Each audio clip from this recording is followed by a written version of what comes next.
15 years I've been an evangelist doing seminars on creation, evolution, and dinosaurs. One day a bunch of scientists were going to see how far a frog could jump. They put their big old frog down there and said, "Jump, frog, jump." That frog jumped 80 inches. They brought the frog back, cut off one leg. Said, "Jump, frog, jump." He only jumped 70. They brought him back, cut off another leg. Said, "Jump, frog, jump."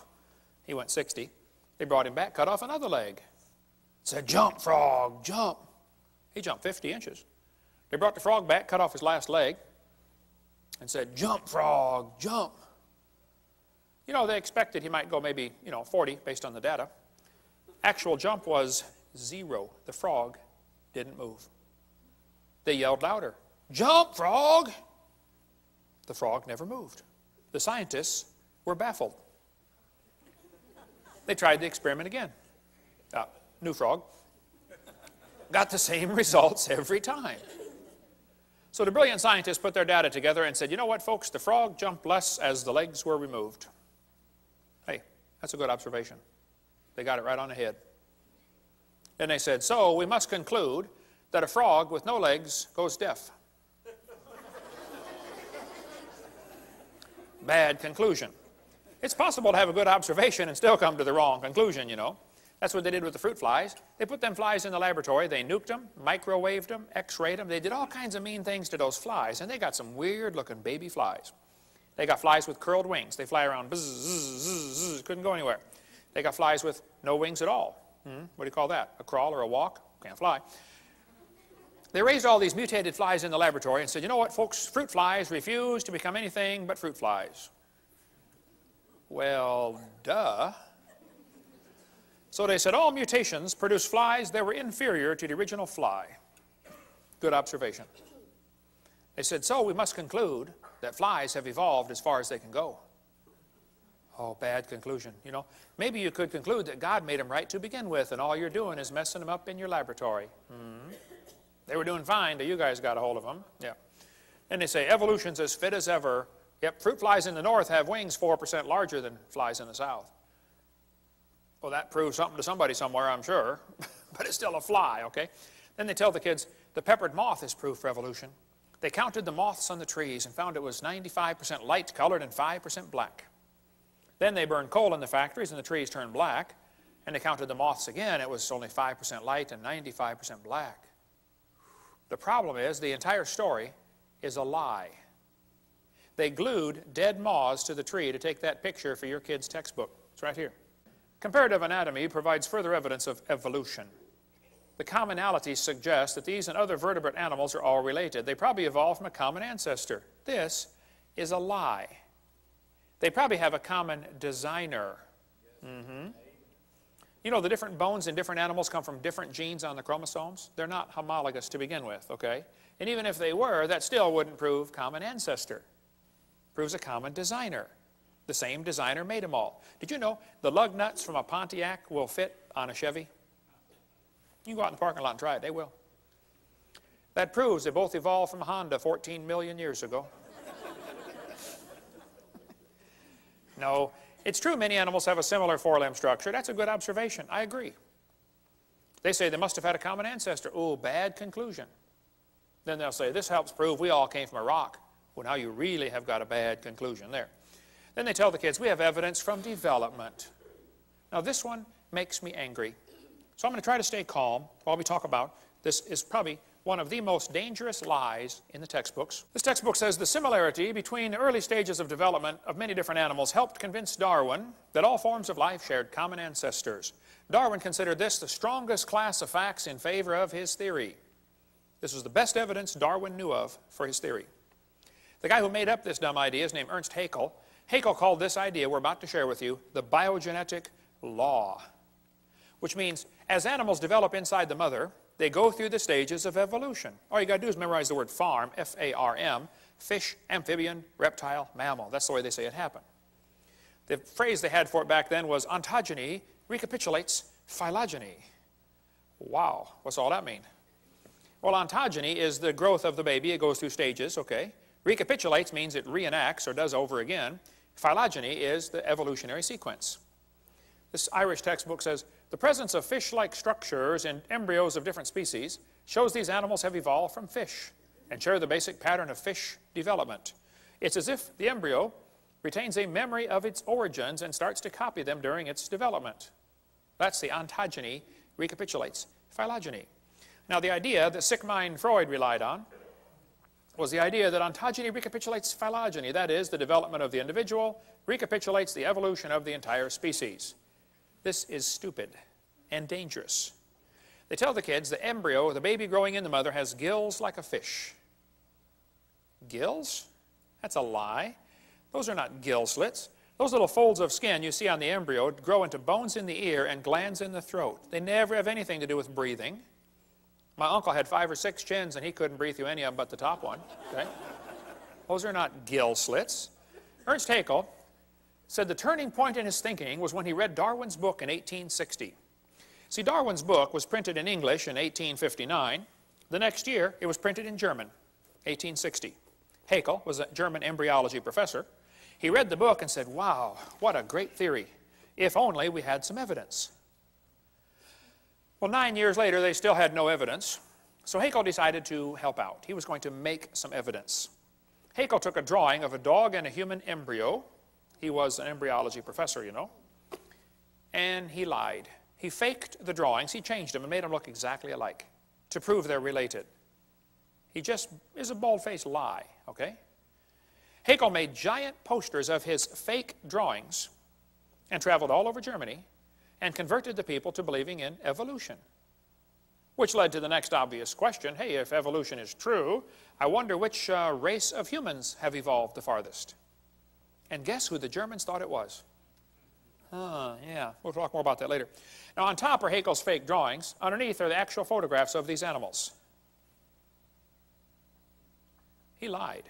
His own university held a trial and convicted him of fraud. He said at the trial, I should feel utterly condemned were it not that hundreds of the best observers and biologists lie under the same charge.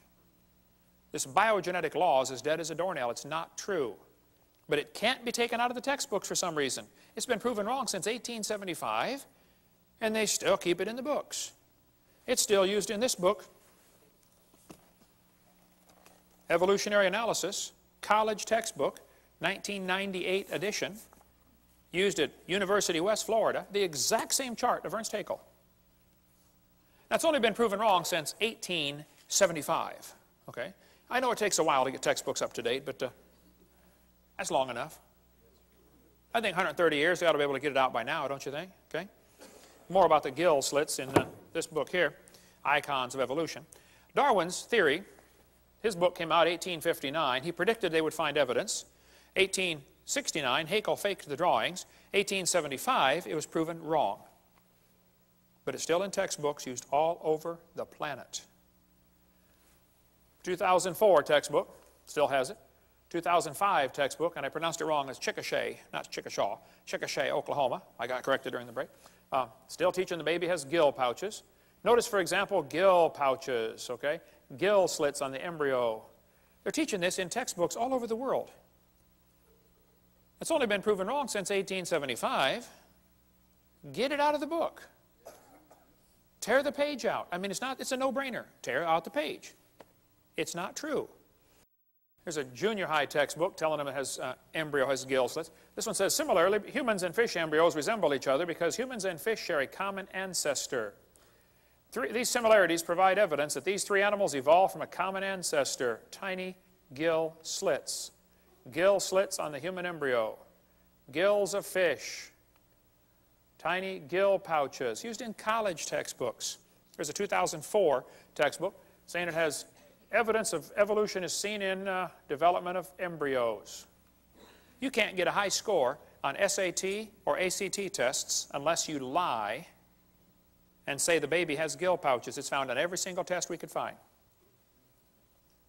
If you don't believe in evolution, you won't score high to get into college, or at least give the evolution answer. Why would they keep this in the textbooks 130 years after it is proven wrong? There's only one answer I can come up with. I'll tell you in a minute.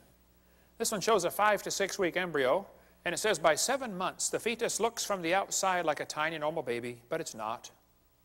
It's not a baby at 7 months. Hello, that's a lie. It's a human at conception. 34% of babies born at 5.5 months will survive. One lady had surgery on her baby before it was born. Cut the mother open, cut the uterus open, and the baby's holding the doctor's finger at 5 months along. Let's see. The angel of the Lord said, "Behold, thou art with fetus." No, I believe he said you're with child, didn't he? Yeah, it's a child before it's born. Yeah. Scott Peterson is accused of murdering his wife and unborn child. Now, Paul Azan, you hypocrite. Don't you think it's okay to have an abortion, and yet you call it an unborn child? Scott Peterson is found guilty of murdering his wife and son. That's because in California you have to have a double homicide to get the death penalty. So they want it to be a son or a child. But the rest of the time, if you want to have an abortion, it's okay. Now it's not a child, it's just a fetus. Well, let's get consistent here, folks, okay? Which is it? All right?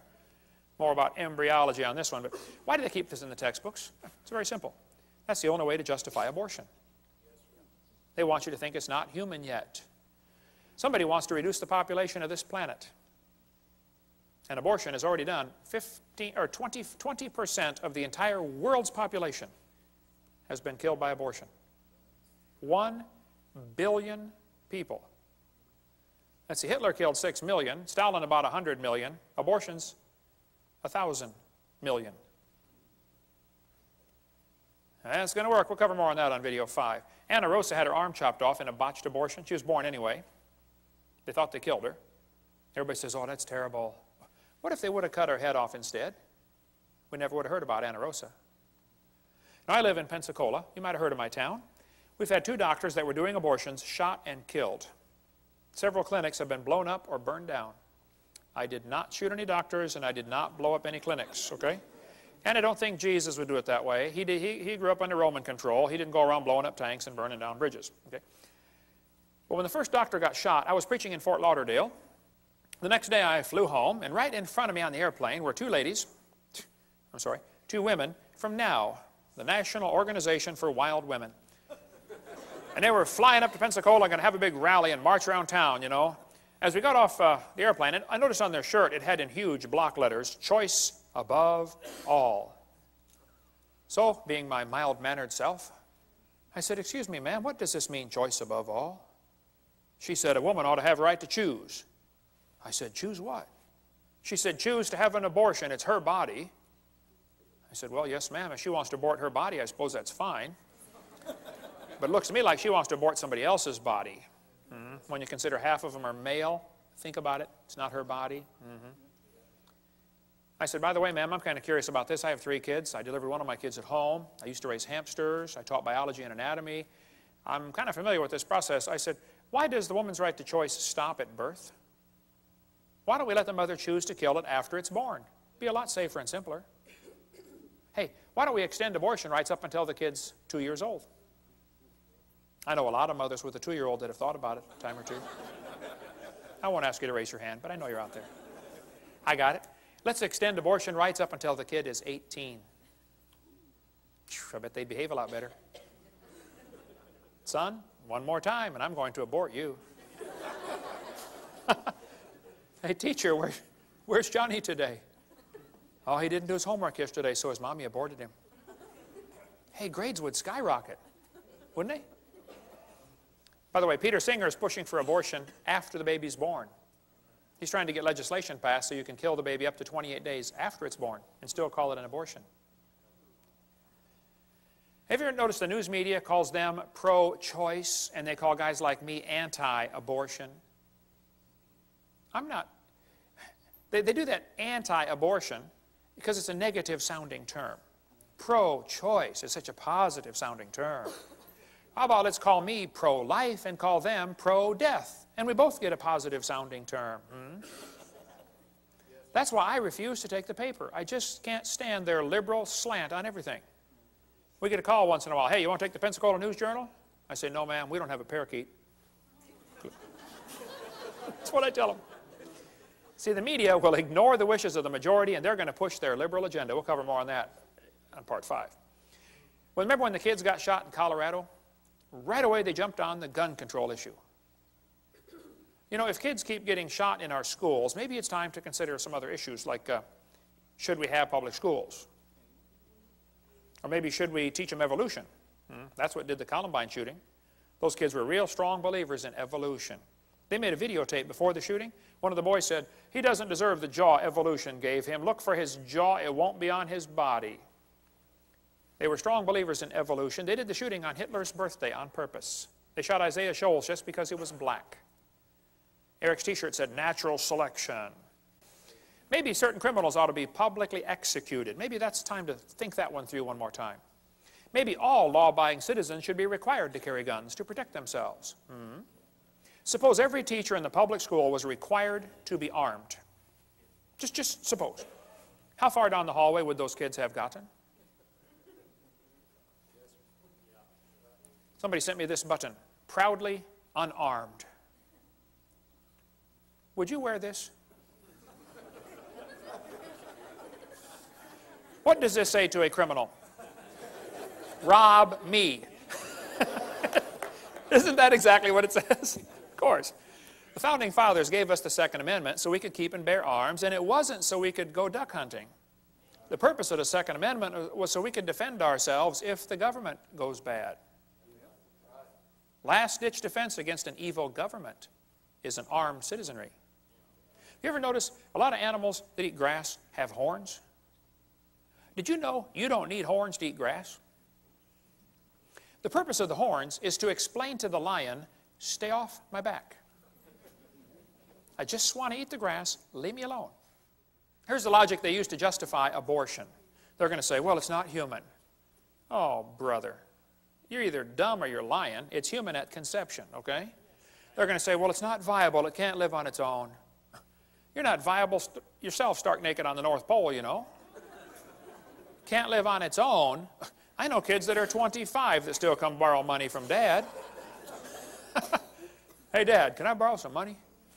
"You ought to be able to live on your own by now, son." They're going to say the child may be unwanted. There's kids that are already born that are unwanted. My parents moved 4 times when I was growing up, but I found them every time. By the way, there's probably 5 people in this room that have had an abortion. Now you listen carefully. God loves you. He can forgive you. It's not the unpardonable sin. God can use you in a powerful way. But don't you go through life justifying it.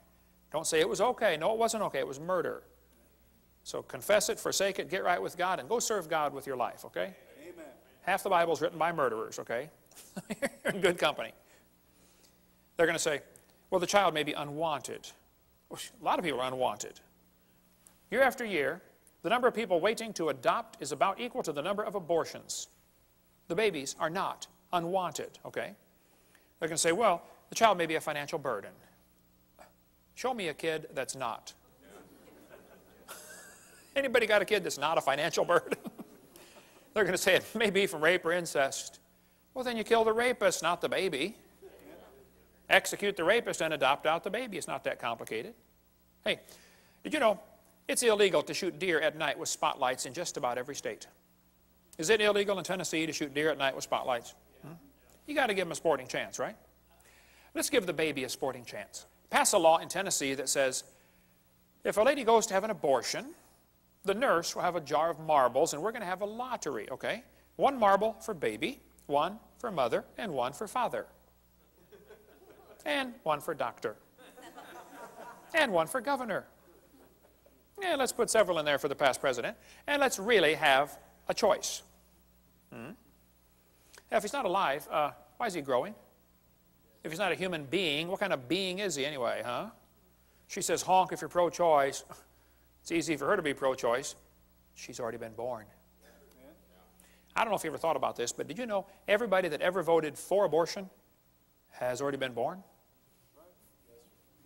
Think that one through. They say, "Well, abortion's legal." That doesn't make it right. 1936, the German Supreme Court declared Jews in Germany are not persons. By the way, that word person is a very tricky word. You be real careful that you never answer a legal document. They say, "Are you the person responsible?" Oh, no. A person is an artificial corporation. None of you are persons. That's a dangerous word. So is resident. That's a dangerous word. Where's your residence? Oh, I don't have a residence. I have a house. I don't have a residence. It's a legal term. Just watch for those.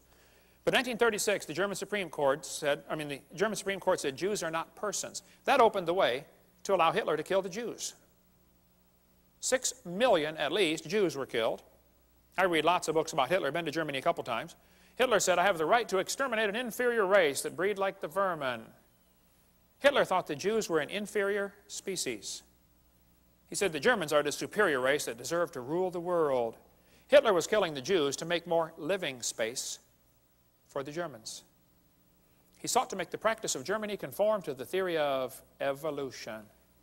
Hitler said, if you want these criminals, I'll send them to you on luxury ships.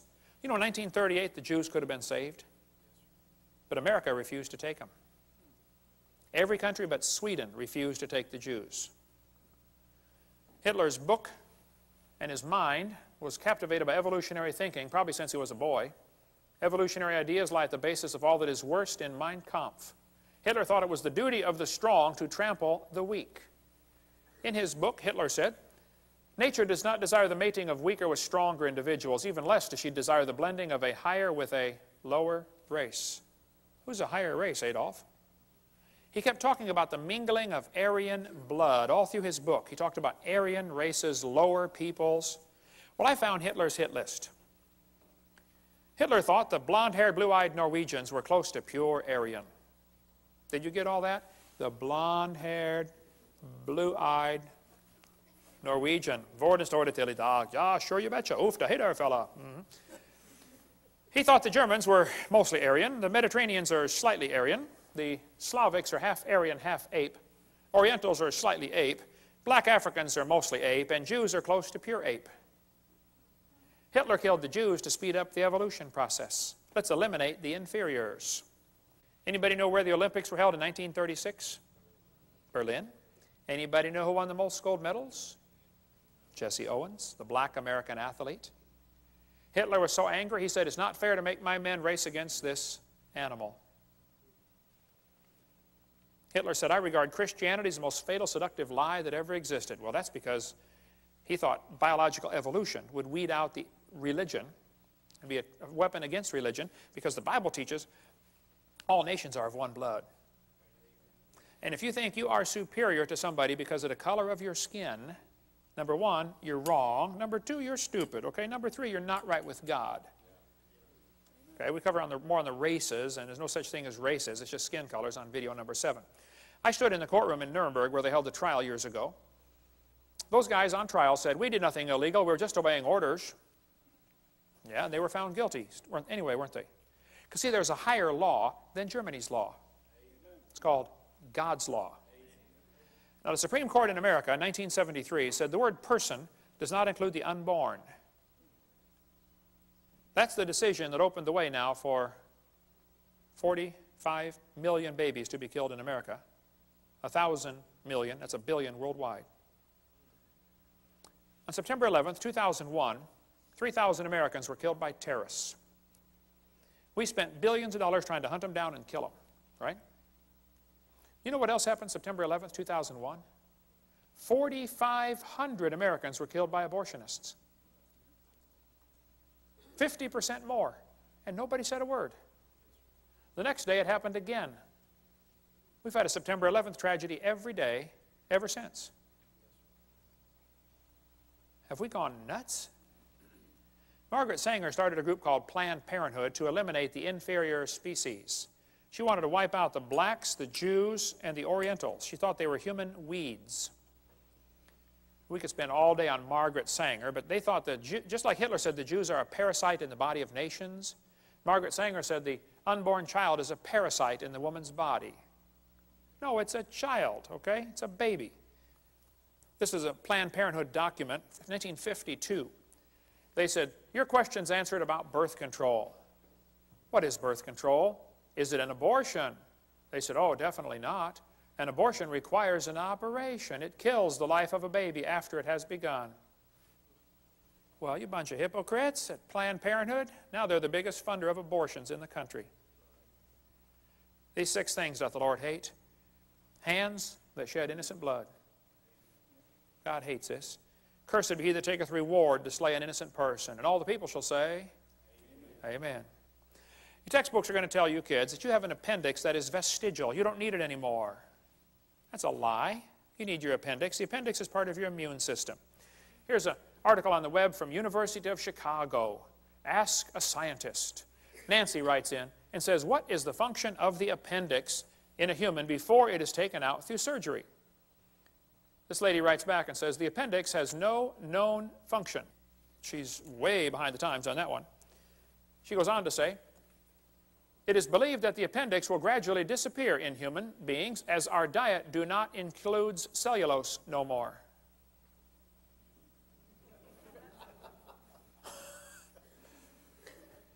Our diet do not include cellulose no more. University of Chicago. Wow. Good place to get an education. Not in English, apparently. But in the first place, this is not true, okay? The appendix is part of your immune system. You need your appendix. The appendix activates killer B cells like your thyroid activates killer T cells. It's true you can live without your appendix. That's true. You could live without both your legs and both your arms and both your eyes and both your ears also. Doesn't prove you don't need them. If you take your appendix out, you got a much better chance of getting all sorts of diseases. This textbook says the whale has a vestigial pelvis. Many organisms retain traces of their evolutionary history. For example, the whale retains pelvic and leg bones as useless vestiges. National Center for Science Education teaches, Bossy the cow evolved to blowho the whale. The cow evolved to the whale. And the evidence is the pelvis. Whales have a pelvis, vestigial pelvis and leg bone that serve no purpose.